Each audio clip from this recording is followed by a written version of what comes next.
Добрый вечер. Вы смотрите программу «Якутия в деталях». С вами Ирина Ефимова.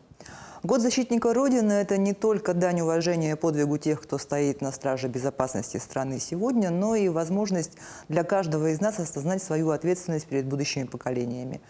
Важно, чтобы молодежь знала и гордилась историей своей страны, своими героями. В этом году мы отмечаем 80-летний юбилей Великой Победы. А в России 2025 год объявлен годом защитника Отечества, а у нас в республике вчера торжественно был дан старт году защитника Родины.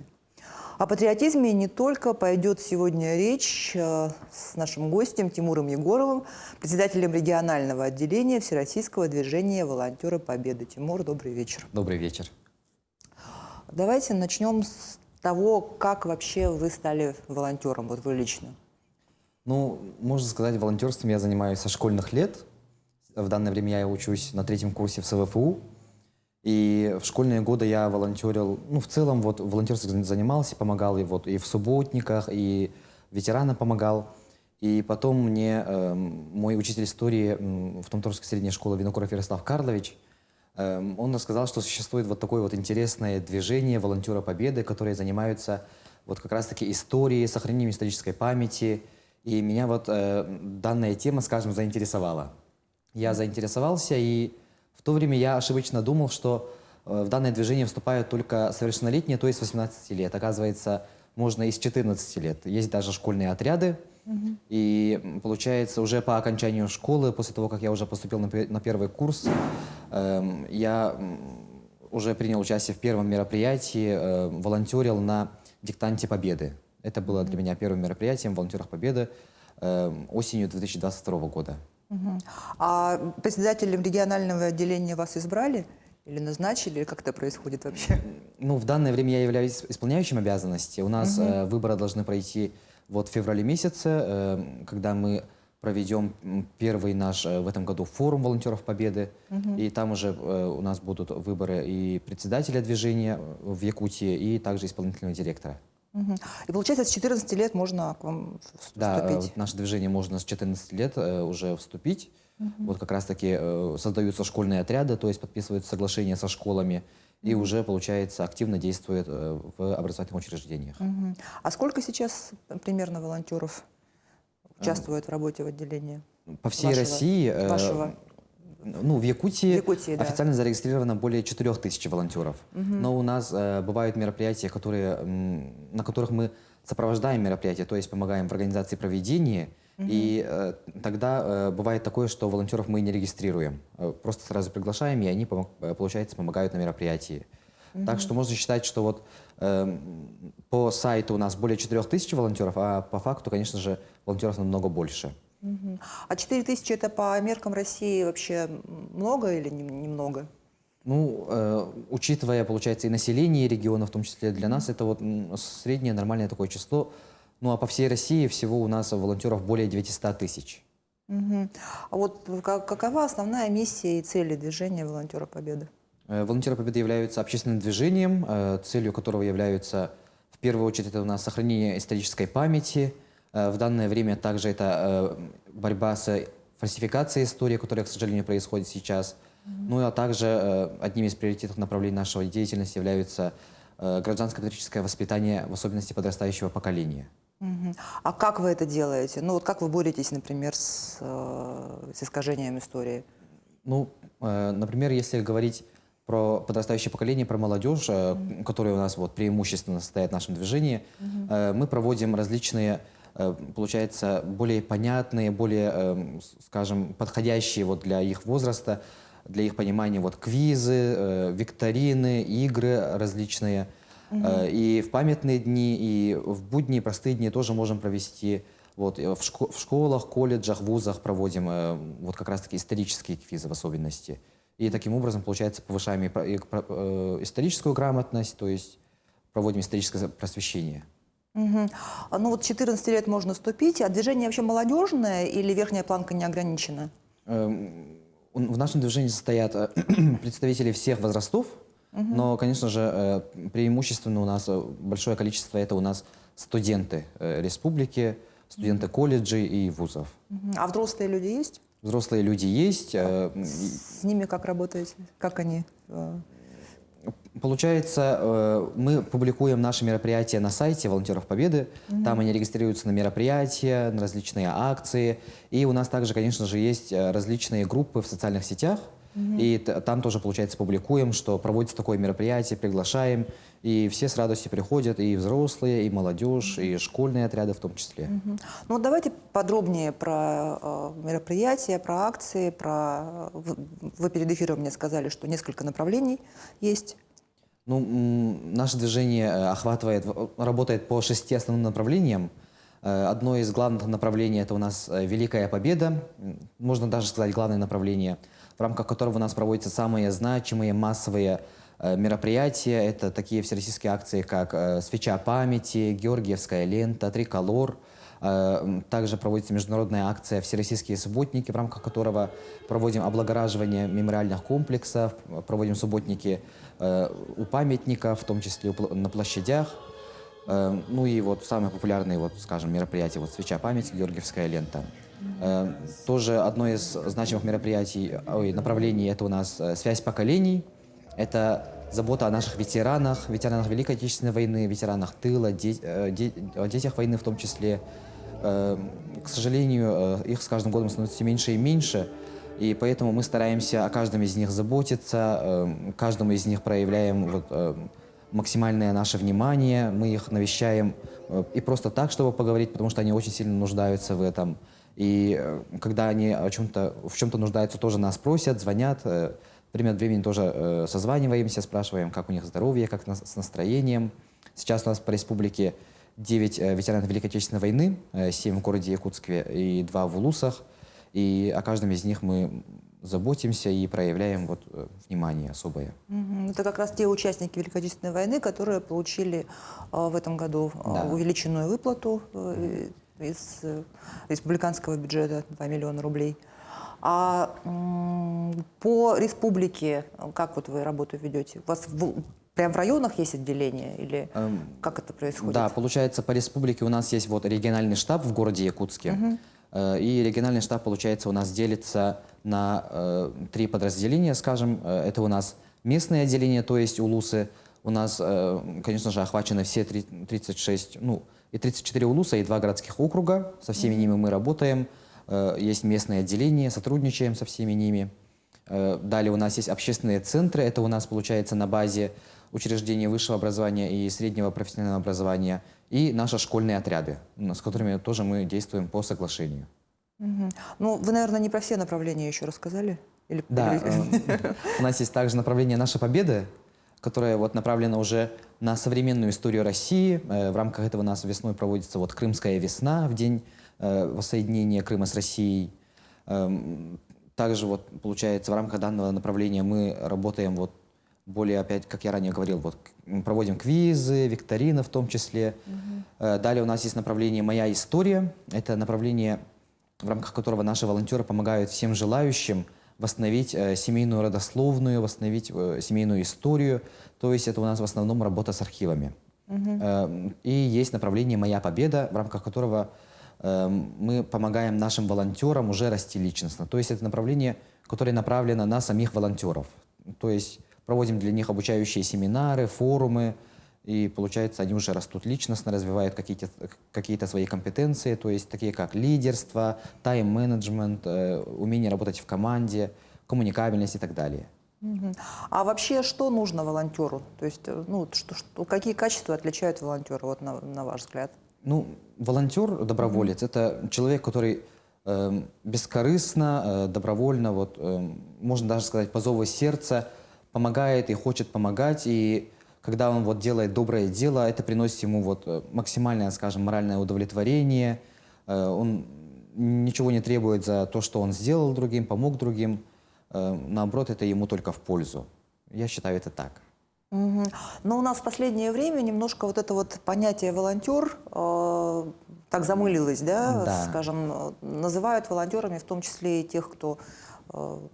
Да, ошибочно называют волонтерами тех, кто, получается, занимается благоустройством сел, городов, потому что, на самом деле, волонтер-доброволец – это ведь человек, который делает доброе дело бескорыстно, ничего не требуя взамен, то есть, соответственно, не получая заработной платы или же какой-либо другой платы за свою работу.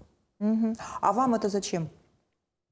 Вот лично вам, да. Лично мне? Да, что вот вы от этого получаете? Ну вот, как я ранее говорил, для меня это приносит моральное удовлетворение. Ну и плюс, можно сказать, что это направление, вот именно волонтера Победы, для меня, для моего будущего, скажем, близко, потому что я сейчас учусь на 3-м курсе исторического факультета СВФУ на учителя истории и обществознания. Как раз-таки вот связанные сферы, можно сказать. Поэтому для меня это такое вот близкое направление работы. Ну и в целом волонтерство дает не только вот мне, но в целом любому человеку очень много возможностей. Это и новый круг общения, новый опыт. При организации мероприятий у тебя приобретается очень большое количество компетенций, профессиональных в том числе. Ну и могу сказать, что вот волонтерство дает такую, можно сказать, по-современному плюшку, то есть, скажем, вот подарок, отправляют на форумы. Отправляют на форумы, которые, когда тебе все оплачивают, и проживание, и перелеты, и питание. Я вот с 1-го курса на какие только форумы не ездил, вот форумы и в целом по волонтерству, вот форум «Мы вместе» есть, вот форум всех волонтеров России, а также ежегодно проводятся различные форумы волонтеров Победы. И вот для меня это вот тоже одна из самых интересных моментов в волонтерстве.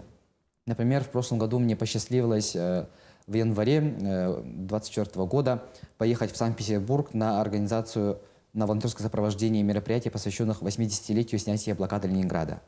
В Санкт-Петербурге мы, получается, помогали проводить различные акции, в том числе возложение цветов.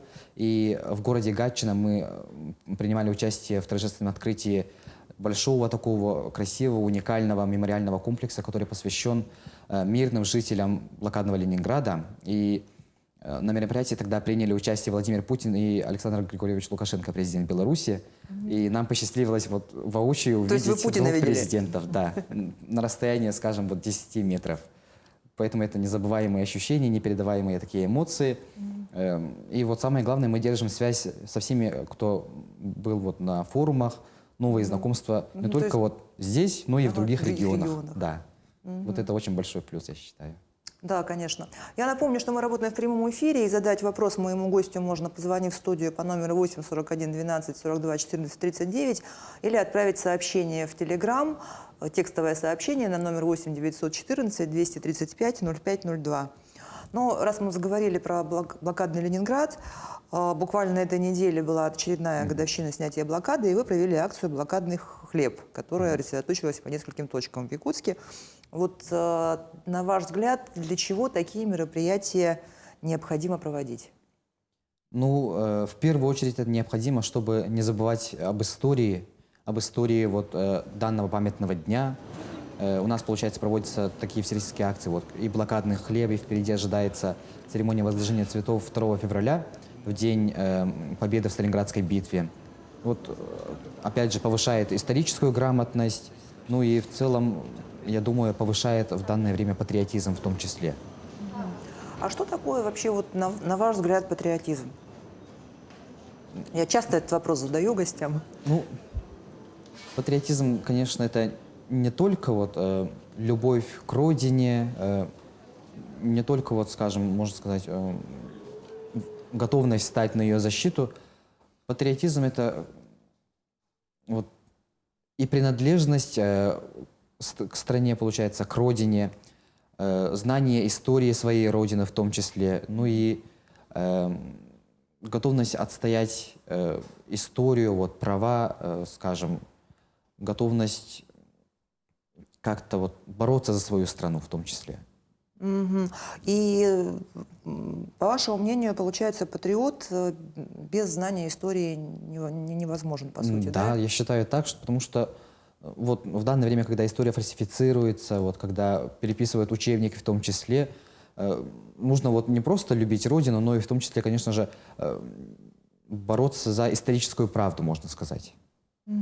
А как-то вот отдельно вы с фейками боретесь или нет такого направления у вас? Конкретно, чтобы бороться с фейками, Ну, если это в социальных сетях, разве что в комментариях можно написать, скажем так. Но прям конкретная такой расширенная работа, к сожалению, в данное время не ведется. Мгм. А вот ребята, которые приходят к вам, да, волонтерить, ну, можно условно говорить ребята, раз у вас молодежь, бывают те, которые приходят, а потом разочаровываются, понимают, что это не их, уходят, или все прямо, кто приходит, остаются? Ну, на моей памяти пока что такого не было. Бывают те, кто молча уходят, разве что. Ну, имеется в виду, пропадают, но это, конечно, редко бывает такое, потому что у нас, как я ранее говорил, вот, волонтерство дает очень много возможностей, и это очень вот интересная молодежная среда, где перед тобой открыты все двери, можно сказать. Поэтому большинство волонтеров у нас волонтерят регулярно, почти что. Есть волонтеры, которые на каждом мероприятии у нас есть. Ну и есть событийные волонтеры, которые ежегодно появляются вот на 2-3 мероприятиях, на 2-3 крупных мероприятиях, можно сказать. Ну, давайте расскажем, какие мероприятия. У нас 80 лет Победы, в этом году наверняка масса мероприятий и акций. Вы упомянули про возложение цветов в честь Ленинградской битвы. И что там дальше? 2025 год для волонтеров Победы знаковый 2 датами, можно сказать, потому что, как я ранее говорил, наше движение было создано в 2015 году, поэтому у нас в этом году и 80-я годовщина Победы в Великой Отечественной войне, и десятилетие нашего движения. Поэтому это двойная такая радостная дата, скажем, этот год. И в этом году, конечно же, у нас очень много планов. Вот хочется, скажем, пояснить такой момент. Волонтеры Победы, они являются вот движением, и мы являемся, получается, оператором волонтерского корпуса 80-летия Победы. А волонтерский корпус, в свою очередь, объединяет все другие общественные объединения, в том числе всех желающих. И вот наше движение, оно, получается, как оператор координирует работу волонтерского корпуса, направляет, скажем, в верное русло. И среди планов у нас вот впереди вот победа в Сталинградской битве 2 февраля, ожидается церемония возложения цветов. Далее у нас в феврале также, вот с февраля месяца у нас стартуют наши обучающие форумы волонтерского корпуса. Будем обучать всех наших волонтеров на протяжении 3 месяцев, вот в феврале, марте и апреле. И в завершении вот в апреле у нас пройдет большой республиканский форум волонтеров Победы, на котором примут участие также представители со всех улусов нашей республики. Ожидаем около 250 участников всего. Получается, это будет, скажем, обучаем и отправляем уже их в путь на организацию 80-летия Победы. В рамках обучения у нас планируется и исторический минимум провести, то есть, скажем, уроки истории, потому что, ну, опять же, куда без знания истории, если проводите мероприятия вот, по сохранению исторической памяти. Также у нас будут обучаться в целом по волонтерской деятельности, как нужно волонтерить в том числе. Далее у нас пройдут занятия и по первой медицинской помощи, и потом у нас уже пройдут функциональное обучение, то есть конкретно как волонтерить на свече памяти, как волонтерить на Георгиевской ленте, как работать с ветеранами, как работать с массами людей. Такие вот мероприятия у нас ожидаются. И вот самые крупные, можно сказать, в апреле уже стартуют все основные мероприятия, и Георгиевская лента у нас обычно стартует в 20-х числах апреля. И вот недавно стала известна дата проведения диктанта Победы. Он у нас в этом году пройдет 25 апреля. В этот день тоже наши волонтеры будут сопровождать данную акцию на всех площадках по республике Саха-Якутия. И уже потом у нас пройдут наши ежегодные акции вот, «Поем двором», «Свеча памяти» и в целом волонтерское сопровождение вот, 9 мая. Ну и, можно сказать, новшество у нас в этом году совместно с управлением города Якутска по молодежной политике собираемся установить рекорд России. Будем разворачивать самую длинную георгиевскую ленту в России. Прошлогодний рекорд у нас составлял, если я не ошибаюсь, 600 метров. В прошлом году тоже поставили рекорд, вроде бы в городе Магнитогорске. А в этом году мы собираемся установить рекорд и будем разворачивать георгиевскую ленту длиной в 1418 метров. То есть сколько дней и ночей длилась Великая Отечественная война. 1418 метров. А Гиннес будет регистрировать рекорд или Книга рекордов России? Рекорд России, да. А какие-то запоминающиеся волнительные моменты есть вот как у вас, связанное с волонтерской работой? Что-нибудь, может, какую-нибудь историю расскажете? Вы когда про ветеранов говорили, у вас прям так глаза заблестели. Ну, Такая улыбка появилась. работа с ветеранами, конечно, это очень трепетно, очень волнительно, потому что стоя рядом с ними, понимаешь, через какой жизненный путь они прошли, через что они прошли, что они пережили. И вот ежегодно самое, вот, скажем, запоминающееся мероприятие вот с ветеранами Великой Отечественной войны, это у нас акция «Поем двором», которая у нас стартовала с ковидного времени 2020 года, когда ветераны не могли, получается, выходить из дому и устраивали и по адресам концерты. во дворе, Да. под их окнами устраивали Да, концерты. устраиваем концерты. И сейчас это у нас стало уже доброй традицией, ежегодно проводим, потому что все равно есть ветераны, которые маломобильные уже. И в этом году, ну, уже в прошлом году, получается, лично я ездил со своими волонтерами к Слепцову Науму Трифоновичу, которому уже в прошлом году исполнилось 100 лет. И что самое сильно меня удивляет, это их жизненная энергия, можно сказать. Потому что во время концерта всех присутствующих Наум Трифонович удивил тем, что он прекрасно все слышал, прекрасно все видел. Он со своей дочерью танцевал вальс майский, и слово приветственное говорил, и напутственное слово молодежи в том числе говорил. Это очень удивляет. Столетний ветеран Великой Отечественной войны в самом расцвете сил, можно сказать. Это действительно поражает и стоит большого уважения каждого. Ну вот то поколение, которое через очень многое прошло, они такие действительно, как-то запас прочности все-таки Да. такой особенный какой-то у них. Ну, так можно сказать про всех наших ветеранов Великой Отечественной войны. Они все полны энергии, силы духа. Всегда, когда мы их навещаем, всегда такие бодрые, такие активные, всегда нам говорят напутственные слова, что очень радует каждого нашего волонтера, который навещает вот ветерана Великой Отечественной войны. А какую-то отдельную работу по чествованию их вы ведете? Ну, ежегодно, как я ранее говорил, вот время от времени связываемся с ними, ну и в памятные дни, конечно же, всех их поздравляем. С днем рождения обязательно поздравляем, приходим с подарками, вот в юбилейные даты в том числе. Ну и вот самые массовые мероприятия, получается, вот «Поем двором» акция, само 9 мая, а также перед Новым годом у нас проводится всероссийская акция с Новым годом ветеран, когда мы тоже поздравляем их, вручаем тоже подарки, которые проводим вот совместно с партией «Единая Россия». А как вот молодежь вообще охотно ли вовлекается в такие вот проекты, которые связаны с историей Великой Отечественной войны, с патриотикой? Ну, Что вы используете, чтобы вот завлекать? Даже не столько молодежь у нас до 35 лет, а вот я имею в виду вот подростков, в целом важно школьников. отметить, что вот, ну, От них ведь это уже на много-много поколений отстоит. ну да, конечно. Не секрет, что уже вот на фоне последних событий у нас вот роль патриотизма весьма сейчас высока, роль также гражданско-патриотического воспитания в том числе.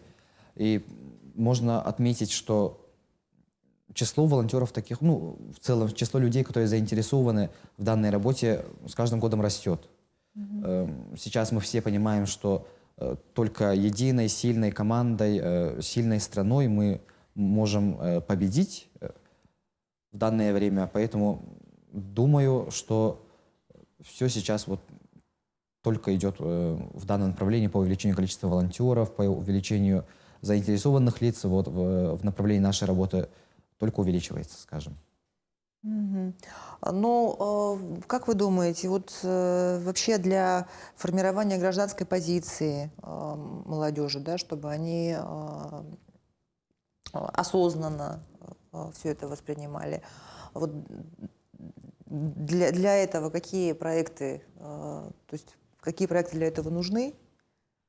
Ну, в целом, Что для этого вообще надо делать? хочется сказать, что институтов воспитания, можно сказать, их много. Это и круг общения, то есть круг друзей, это и вот вовлеченность в общественную жизнь. Ну и считаю, что патриотизм начинает формироваться с семьи. Возможно, я этого еще не понимаю, я еще не родитель, скажем, но считаю, что вот с семьи, с воспитания уже в семье закладывается фундамент в целом воспитания, в том числе и патриотизма, в том числе и патриотизма. И далее уже получается и школьная жизнь у людей, ну, подрастающее поколение сейчас можно отметить. И потом уже в дальнейшем вовлеченность в общественную деятельность. Вот общественная деятельность, думаю, нужна и важна каждому человеку, потому что это и как время провождения, ну и в целом вот такая интересная сфера деятельности. Ну вот у вас сколько времени занимает волонтерская деятельность? Ну, для меня это приносит только удовольствие и пользу, поэтому я стараюсь все свое свободное время посвящать волонтерству, именно вот волонтерам Победы в том числе. Ну, у меня из свободного времени, кроме учебы, вот только волонтерство. Для меня, я и так почти что как отдыхаю, проводя мероприятия, работая на акциях, скажем.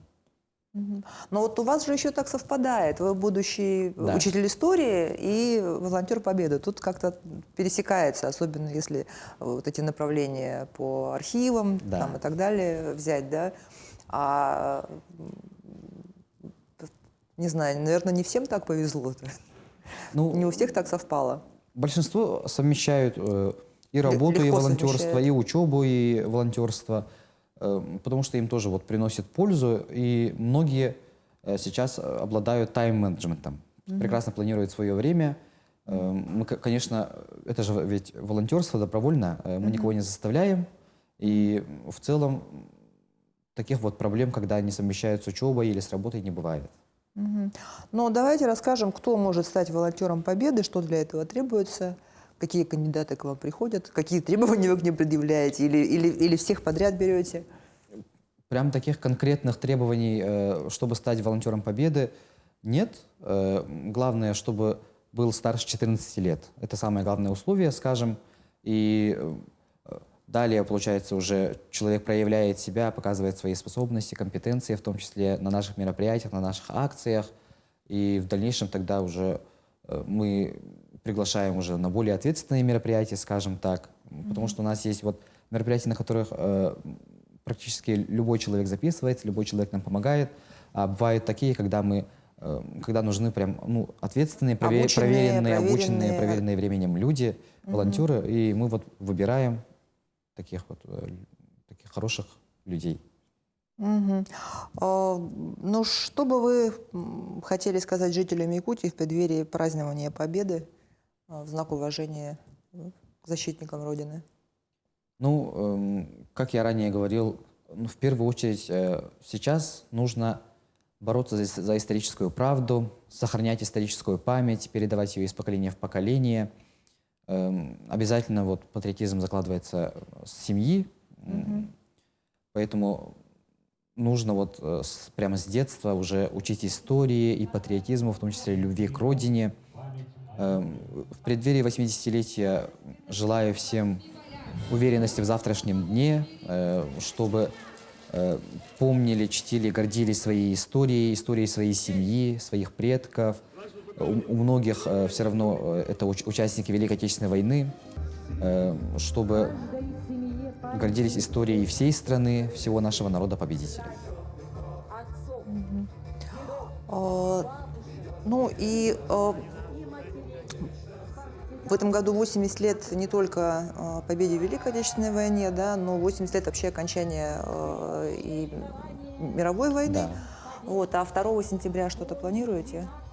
Ежегодно 2 сентября мы проводим акцию «Дальневосточная победа», в рамках которого раздаем муаровую ленту. Муаровая лента является символом вот окончания Второй мировой войны, символом вот дальневосточной победы. Она у нас вот раньше называлась муаровая лента, но потом уже, скажем, вернули историческое название «Дальневосточная лента». Инициаторами вот выступили как раз-таки жители Дальнего Востока, вот особенности город воинской славы Хабаровск. Опять же, вот волонтеры Победы. И уже сейчас по всей стране ежегодно 2 сентября проводится данная акция. Опять же, с целью не забывать историю, не забывать историю данного памятного дня. А вот вы про школьные корпуса упомянули. У них какая-то своя отдельная роль, какие-то отдельные задачи? Или они также участвуют Они во также всех участвуют акциях в наших наравне. мероприятиях. Хотелось рассказать одну интересную, ну, не одну, три интересные истории. Вот вспомнили, да, давайте. и вот по мероприятиям. Вчера, получается, дали старт Году защитника Родины за 100 дней до Победы, до Дня Победы. И наша федеральная команда тоже вот вчера прошло интересное мероприятие в городе Москве. Дали старт 3 федеральным таким интересным конкурсам. Такие 3 интересные истории. Этот конкурс называется «Послы Победы». Это наш ежегодный проект. «Послы Победы мира», «Послы Победы Москва» и еще один вот конкурс, опять же, «Послы Победы».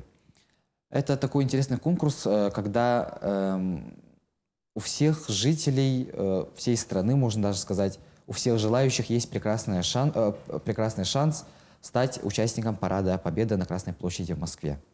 Ежегодно этот конкурс у нас проводится. В этом году дали старт вот за 100 дней до Победы. Участники, получается, снимают на видео, пишут эссе, рассказывают о своем герое из своей семьи, о своем участнике Великой Отечественной войны. И с каждого региона России, на каждый регион дают где-то ежегодно 1, максимум 2 квоты. И все победители вот конкурса «Послы Победы Москва», они едут к 9 мая сопровождать, помогать в организации и проведении Парада Победы на Красной площади в городе Москве. С нашего региона тоже ежегодно наши волонтеры принимают участие и побеждают, и тоже едут на сопровождение Парада Победы в Москве. И Но поэтому... тут у нас преимущество тогда получается, что населения не так много, как в других регионах, а квота это такая очень же. такой уникальный проект. Вот как раз-таки я, победив в конкурсе «Внуки Победы Санкт-Петербург», поехал в Санкт-Петербург сопровождать 80-летие снятия блокады.